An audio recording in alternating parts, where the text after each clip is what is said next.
Mettons-nous à la place d'un cybercriminel 2 secondes. Que faut-il pour réussir une attaque avancée? C'est-à-dire à la fois les moyens et les étapes qu'il faut enchaîner pour atteindre son objectif.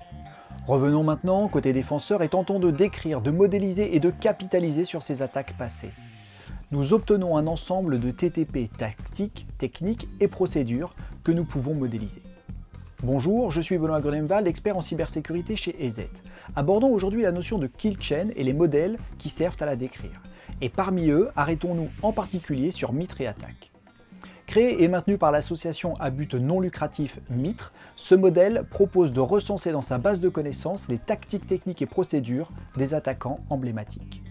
Alors s'il existe différents modèles de menaces tels que la kill chain ou le diamond model, ceux-ci favorisent l'étude d'indicateurs statiques. Mitre et Attaque se démarquent car il est centré sur le comportement dynamique de l'attaquant.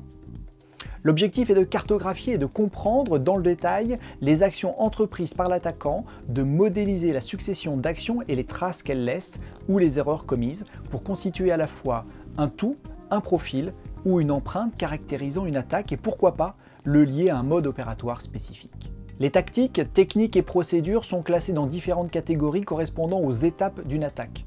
À ce jour, Mitre utilise 12 catégories, en voici quelques-unes. L'accès initial, la persistance, l'escalade de privilèges, le mouvement latéral, l'exfiltration et bien sûr l'impact. Dans chacune de ces catégories, Attaque fournit des détails sur un grand nombre d'acteurs et de groupes, y compris les techniques et outils pour lesquels ils sont connus. Les modèles comme Attaque sont utiles à la fois pour se préparer, on peut les utiliser pour repérer ses propres vulnérabilités ou se former en créant des scénarios réalistes, mais aussi pour se protéger en détectant les comportements issus de la base de connaissances. Concrètement, nos recherches comportent toutes à présent les références Mitre et Attaque en plus des indicateurs de compromission. Et ceci permet de créer des règles de détection ou de chercher dans son système d'information les traces d'une attaque. Cette recherche est appelée Threat Hunting en anglais et elle peut être réalisée notamment grâce à un EDR. Rappelons que les EDR interviennent en complément des solutions traditionnelles sur les postes de travail pour détecter les comportements malveillants.